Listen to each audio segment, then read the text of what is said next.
Deus.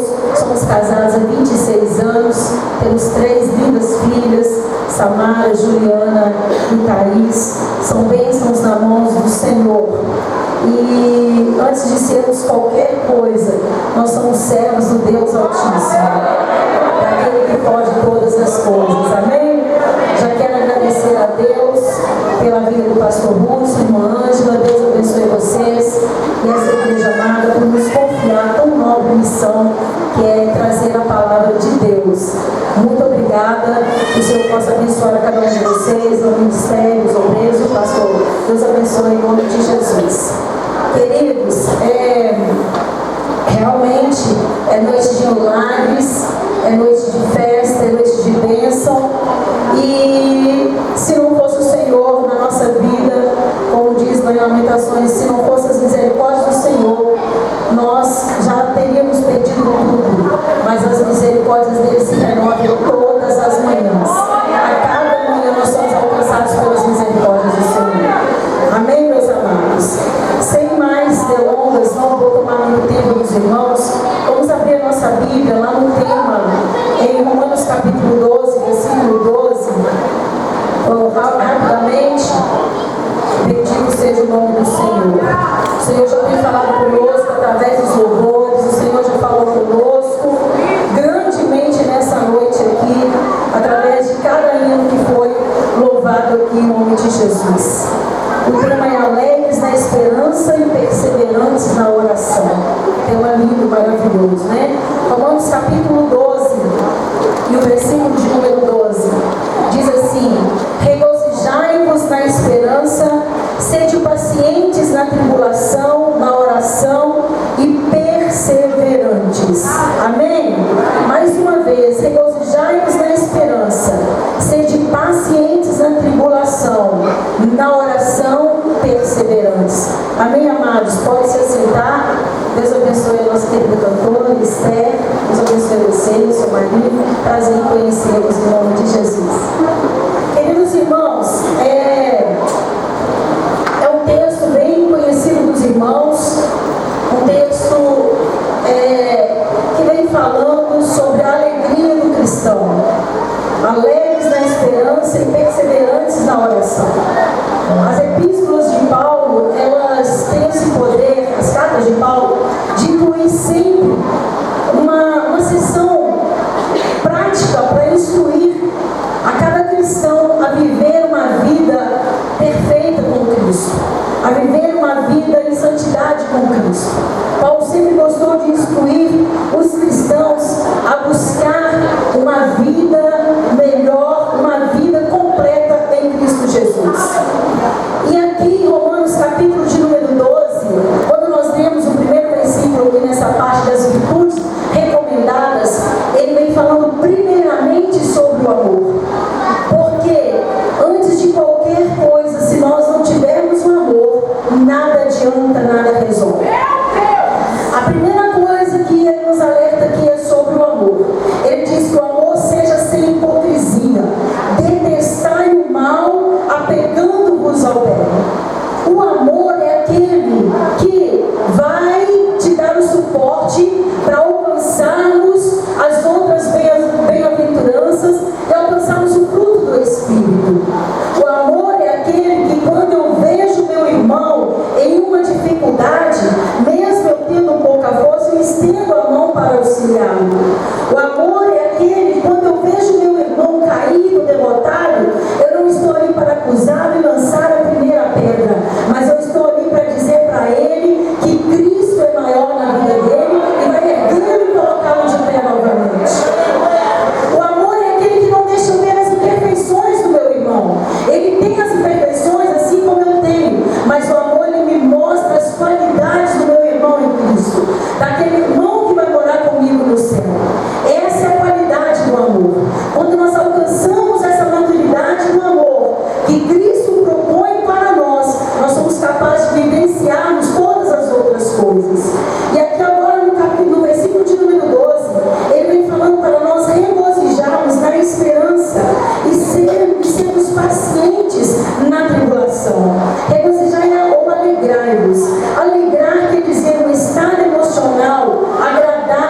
são caracterizados por sentimentos, por satisfação e prazer, bem-estar. Isso é alegria. Alegria é essa característica de você ter essa boa sensação. E a esperança é o sentimento ou expectativa confiante de que coisas boas, resultados irão acontecer. Eu acho interessante que quando ele fala para nós alegrarmos na esperança, para nós termos essa sensação agradável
Mas Josafá, ele estava com os olhos fitos em Deus. Ele sabia, ele cria um Deus que podia todas as coisas. E Josafá então lembra de uma coisa: vamos orar, reúna a congregação, vamos falar com aquele que pode todas as coisas. A perseverança na oração. E ali o povo ficou clamando, e Josafá orando, até que levanta um profeta e fala com ele.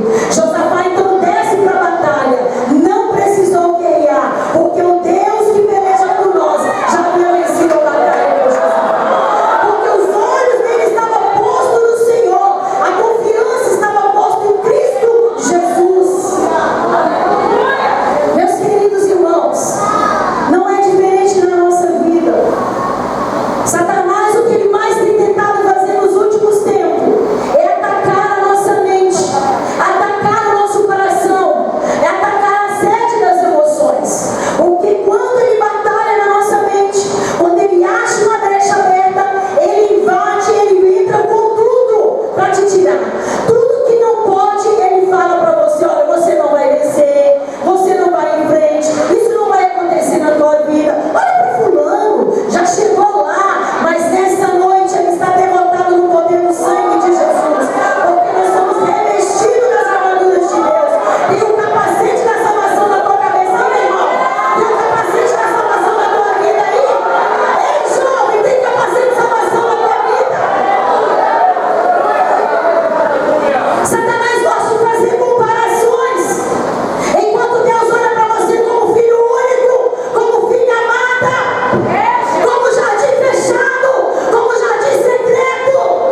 E Satanás te acusando: não, você não consegue, não, você não vai, você não é o suficiente. Mas eu digo para você nessa noite: em Cristo Jesus nós faremos proezas, em Cristo nós saltaremos muralhas, porque a nossa alegria está no Senhor, a nossa fé está no Deus que pode tudo.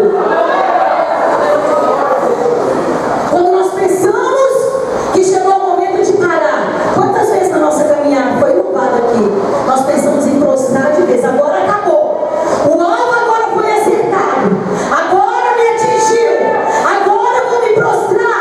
Só Deus sabe, e o seu travesseiro, quantas lágrimas estão sendo derramadas. Só o Espírito Santo sabe quantas lágrimas estão naquele travesseiro. Mas as tuas lágrimas são palavras que estão sendo recolhidas e sendo levadas diante do altar do Senhor. O que eu digo para você: persevere em oração, persevere no altar, persevere na adoração, que virá a resposta do trono de Deus para a sua vida aqui nessa noite. Bendito seja o nome do Senhor. E aí, queridos irmãos, quando a batalha está sendo travada, é para tirar o nosso ânimo, é para tirar a nossa paz, é para tirar a nossa alegria, é para tirar a nossa esperança. E quando nós somos atingidos, às vezes você é um soldado valente, um guerreiro valente, e você se prostra. Quem está ao seu redor, a tendência também é parar, porque o Senhor te levantou como sal dessa terra e luz deste mundo. Então, quando você se prostra, a tendência é parar. Mas nessa noite, levanta em nome de Jesus e prossiga a tua caminhada.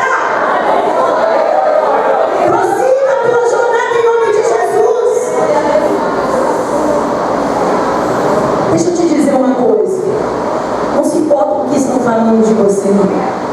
Muitos acham que você caiu de paraquedas, mas Deus sabe o tanto que você foi trabalhado e poder ter trabalhado. Caiu de paraquedas, não caiu não. Porque quem está no Cristo Jesus não cai, é colocado. O Senhor coloca. O Senhor é aquele que coloca de terra, é aquele que derruba o céu dele.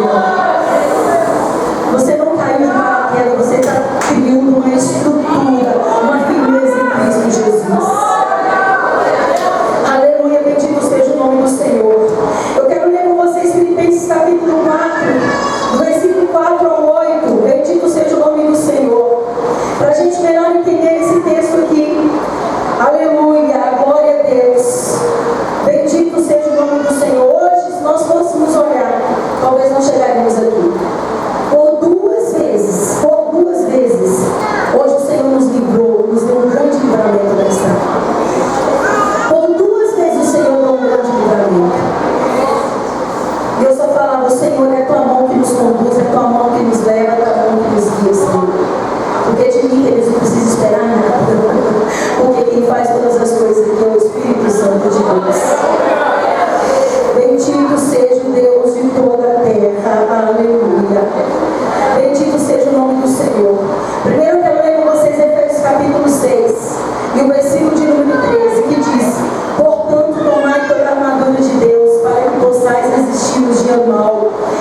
Do nada, eu sei que o carro já estava lá na pista contrária, e um barulhão, e a gente ia cair no buraco feio, ainda bem que não vinha outro carro na direção, e aí o meu marido conseguiu, na força do braço, puxar o carro para outra pista, e arrebentou a roda. Eu falei, Jesus, que misericórdia, o que é isso?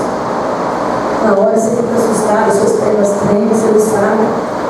Mas quando nós saímos de casa, eu já disse, Senhor, eu te agradeço porque eu sei que os teus anjos estão preparados para nós. Eu já agradeci a Deus pelo livramento. Você está entendendo o que eu estou dizendo? O que é viver pela fé? O crente não espera as coisas acontecer para agradecer. A esperança é tanta, a alegria é tanta. Ele agradece antes de acontecer. Senhor, eu te dou graças pela vitória que o Senhor me deu. Eu já disse, Senhor, muito obrigado porque eu sei que os teus anjos estão acampados ao redor desse carro. Eu te dou graças porque eu sei que nós chegaremos lá, Senhor, em paz e em segurança. E nós chegamos em paz e em segurança. E durante a trajetória nós temos orado um dia a cada 5 quilômetros, orar e falar com o Senhor. E quando aconteceu isso, nós paramos, desci, tomamos uma água, respiramos e ficamos ali olhando e tentando trocar esse pneu. Não tinha como, tá? A roda estava toda, não tinha como trocar aquele pneu. Sabe quando você fica sem ação no momento? E aí ele foi ligando e eu abaixei a minha cabeça e falei, Senhor, eu preciso chegar lá. Nós precisamos chegar lá, nós temos um compromisso com a tua igreja. Nós temos um compromisso. Eu sei que se eu não chegasse, teria outros aqui para ministrar a palavra do Senhor. Senhor, envia, Senhor. Tanto eu quanto ele fala, envia, Senhor, o teu anjo. Envia um recurso, envia um homem de bom coração, Senhor, para nos socorrer. Nós precisamos sair desse lugar perigoso. E aí ligou, o irmão ligou lá para vir, para trazer o resgate. Aí, em menos de 5 minutos assim, depois que nós fizemos essa oração, o resgate chega. E aí recolhe, coloca tudo e dentro do carro, o moço recebe pelo rádio lá, falando, o resgate do carro tal. Não, já fiz. É do senhor Renato? Já fiz sim. Antes da ligação chegar lá, o Senhor já conhecia o meu coração, já tinha enviado socorro. É isso que é ter alegria e esperança no Senhor. É isso que é perseverar na oração. Ainda que não chegue a solução no momento que você quer, porque Deus sabe, Deus conhece a tua vida, Deus conhece a tua essência, Deus conhece o teu proceder, mas no momento certo Ele te entregará a tua vitória. No momento exato a vitória vem. Por mais que nós estamos enfrentando batalhas, enfrentando lutas, enfrentando adversidades, a vitória vem para garantir que nós permanecemos firmes e fiéis aguardando a volta do Senhor Jesus. Olha para esse irmão que está do seu lado aí. Meu irmão, pode olhar para esse irmão também que está do seu lado aí. Ela está dando um sorriso. Vê se ela está dando um sorriso para você.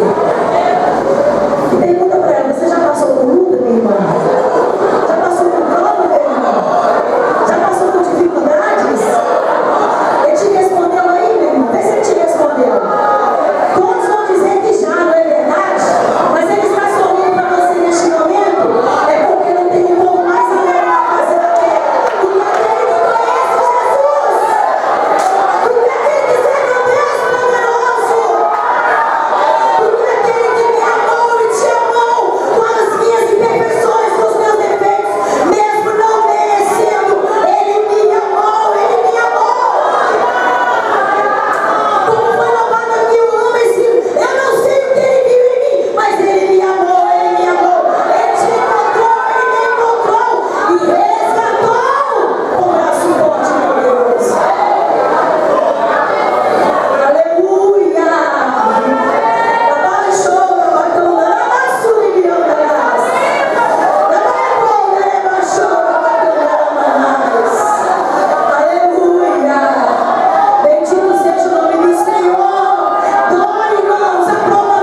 Mas aquele que me conhece e te conhece, conheceu Jesus, estava lá de longe, os olhos estavam fitados lá nos discípulos.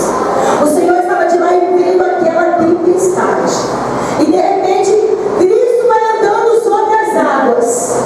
E eles gritam que parecia ser um fantasma. Então, eu e você também, talvez gritaria, na alta madrugada, ver algo andando sobre as águas, no mar agitado, com certeza nós também pensaríamos. E aí eles dizem, é um fantasma, não. Mas aí Pedro vê que era Jesus. E aí Jesus diz para ele, vem Pedro. E o lugar que parecia ser mais seguro, a zona de conforto para Pedro, tornou-se a zona de confronto. Muitas vezes nós estamos enfrentando batalha porque nós estamos acostumados a ficar numa zona de conforto. E para ter vitória precisamos ir para a zona de confronto. E a zona de confronto do cristão é permanecer aos pés de Jesus. É ter uma fé inabalável. É permanecer fiel. É ser constante. É não retroceder. É não olhar para trás. É ter um altar de adoração. É estar com os joelhos dobrados. É como diz os macumbeiros, é ser de pés para trás. É ser sim de pés para trás. É porque está com os joelhos no chão, adorando e falando com aquele que pode todas as coisas. Mas percebe, o vento está batendo o contrário. As ondas estão agitadas. Pedro estava lá, mas ele toma uma atitude de fé. Ele se levanta e ele desce daquele barco. E ele começa a caminhar sobre as águas. Ele começa a caminhar. E quando Pedro está caminhando, ele vai em direção a Cristo. Porque os olhos dele estavam fixos em Cristo Jesus. Só que percebe uma coisa. Quando Pedro começa a sentir o vento contrário, quando ele percebe o vento contrário, Pedro começou a afundar.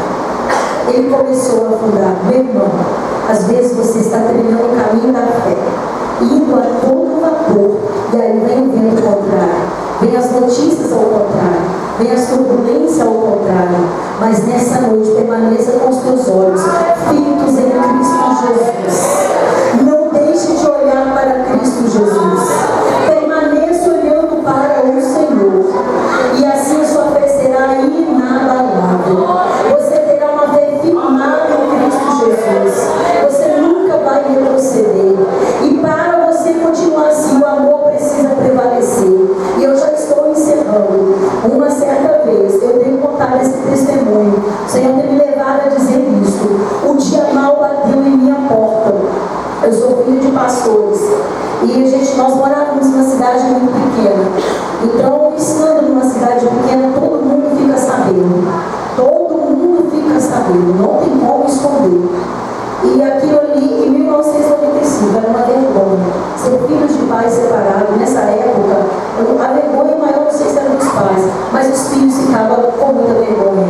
E eu, por ser a irmã mais velha, de 6 irmãos, eu então me desesperei naquele momento. Eu lembro que eu cheguei em casa, me deparei com essa situação, e que meus pais estavam separando, estavam terminando o ensino médio. E eu me lembro que eu me joguei numa cama, e eu chorei. Deve ter chorado umas 2, 3 horas. E aí eu lembrei que eu tinha os meus irmãos que precisavam de mim, tinha 17 anos. Senhor, eu preciso me levantar. Esses meninos estão sem comida, não tomaram banho, meu pai não sei para onde está, minha mãe não menos, mas eu preciso me levantar. Ei, jovem, Deus começa a trabalhar em você enquanto você é novo. Enquanto você é novo, o Senhor já começa a trabalhar na sua vida. Talvez você não está entendendo, mas é para te levar em lugares maiores. É para te levar em posições que você espera, que você nem espera, que você nem imagina que você vai alcançar. Naquele momento a minha esperança foi embora. Eu confesso para os irmãos, eu pensei, Jesus, nós não vamos levar isso não, vamos permanecer. Na minha cabeça, cada um ir para um orfanato, cada um ir para um lugar, cada um, sabe? Mas tinha um homem de Deus na nossa vida, o pastor Adão de Araújo. E eu sou muito grata a Deus pela vida do meu pastor Adão, mas irmã Maria, pelos presidentes do campo de Timóteo, todo mundo aqui conhece. E meus pais trabalhavam com ele. Então, irmãos, eu levantei. Quando eu levantei, o que eu encontrei na minha frente foi uma pia de louça, mas tinha tanta louça. Eu olhei e falei assim, não sei qual batalha está sendo pior agora, né? Se eu continuar chorando, essa pia de vasilha que está aqui, essas louças para lavar.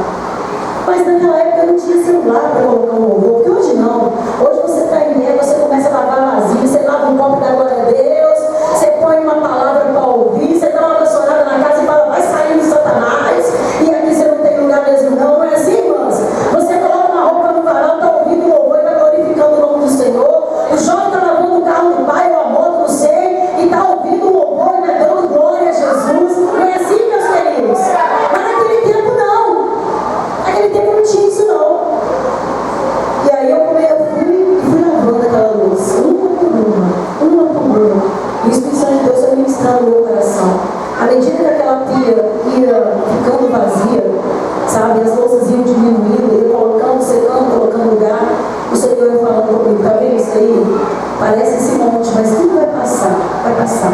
Até que eu acabei de guardar tudo, sei que era pia, e falei, acabou as luzes. Essa luta um dia vai passar. Eu pensei que não tinha mais esperança, mas eu servi um Deus que é a esperança. Eu sirvo um Deus que é a esperança. Eu sirvo um Deus que é a esperança. Se não fosse Jesus na minha vida, eu não estaria aqui. Talvez eu teria morrido, teria desviado, teria me perdido nesse mundo, mas o Senhor me guardou, porque o meu coração pertencia a Ele.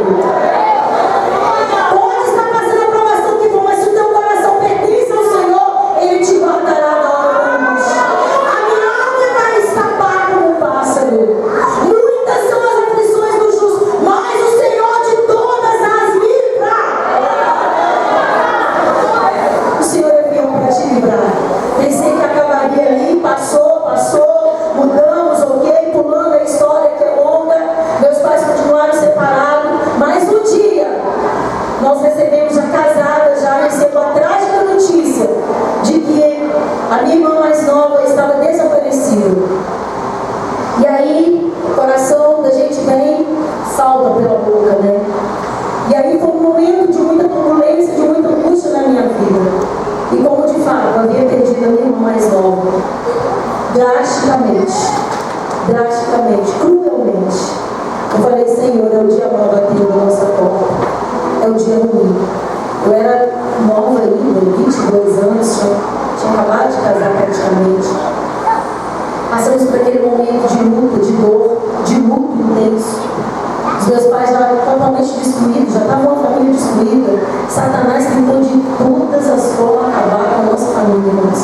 Porque na família passou e todos atuavam na casa do Senhor. Todos faziam algo dentro da casa do Senhor. Todos meus irmãos. E aí, naquele momento de dor, sem saber para onde ir, sem saber o que fazer, ficamos 3 dias à procura da nossa irmã. 3 dias. E lá na casa da minha mãe, meu pai morava na Barbacena, nós fomos para lá, o episódio aconteceu na cidade de Ouro Branco. Todo mundo desesperado, todo mundo chorando. E as pessoas chegavam e viam, eu cumprimentava um, sorria, eu cumprimentava outro. As pessoas falavam, olha, ela não está sentindo nada. Ela não está sentindo nada. Eu tinha uma amiga que ela falou comigo, me parece que você está sentindo. Eu falei, você aqui, porque só Deus sabe como está o meu coração. Mas a minha alegria, ela vem do Senhor. A minha esperança está no Senhor. Quando todos parecem estar desmoronando, você que serve a Deus, você que serve ao Senhor, precisa manter de pé. E aí passou o encontrar, ok, sepultamento, luto, dor. O luto não passa com 1 ano, com 2 anos, ele vai prosseguindo. Mas aonde encontrar essa pessoa? Sumiu. E aí todos falavam, vai fazer isso, vai fazer aquilo, começa uma casa aquele homem. E o coração da gente começa a ter encher de ódio, de angústia, de revolta, de olhar que alguém tem coragem de fazer algo tão bárbaro na vida de uma pessoa tão indefesa, de uma jovem tão indefesa. Jovens, vocês estão no melhor lugar do mundo. Não saiam dos caminhos do Senhor Jesus. O mundo pode olhar para você, chamar você de boba, falar que você está perdendo, mas você só está ganhando, porque você é prioridade do Papai do céu. Você é joia preciosa do Papai, joia rara do céu. Deixa o inimigo falar o que quiser, mas permaneça fiel ao Senhor. E passou-se aquele tempo, eu lembro que eu sentei nos degraus da minha casa, numa congregação pastoral, e eu falei com o Senhor, Senhor, a vontade dela é que eu engravidasse. E 1 semana após o acontecimento, eu descobri que estava grávida. Então eu chorava amargamente. Eu chorava demais. E ficava prostrada na cama. Não comia, só lamentava, só chorava. Juntou o mal da gravidez com a tristeza no coração. E eu pensava às vezes, Senhor Jesus, agora você vai ser meu filho. Meu marido tinha que sair, às vezes saía, fazer visita. O tempo que podia ficar comigo. E eu ficava clamando, falando, mesmo com pouca força. Tinha dia que eu não conseguia pedir água. Eu falava, Jesus, as minhas palavras eram só essa: Jesus, tem misericórdia de mim. Jesus, tem misericórdia. misericórdia de mim. Jesus tem misericórdia de mim. Mas o que alegra a minha alma, quando nós não temos força para clamar, quando nós não temos força para pedir, a alma amiga do Espírito Santo, aquele que recebe o nosso gêneros e experiências, aquele que se aproxima do Pai e clama por mim e por você. E Ele sabe exatamente o que falar comigo e por você. E eu creio que o Espírito Santo com certeza está orando por mim. E eu falei, Senhor, eu não sei onde este homem está. Eu não sei, Senhor. E eu não quero mais essa tragédia na minha família. Ah, disse que vai fazer isso. Fulano vai receber proposta para matar esse homem. Como vai ser isso, Jesus? Quando isso vai parar? Era a minha oração. E eu falei, onde esse homem estiver, Senhor, o Senhor faça encontrá-lo, para que a justiça seja feita. Mas que o Senhor faça justiça por nós. E eu fui falando com o Senhor. E naquela oração que eu fiz, eu falei, mas Senhor, eu te peço, não deixa esse mal que está tentando entrar no meu coração, essa raiz de amargura, esse ódio, Senhor, essa erva daninha que quer me sufocar.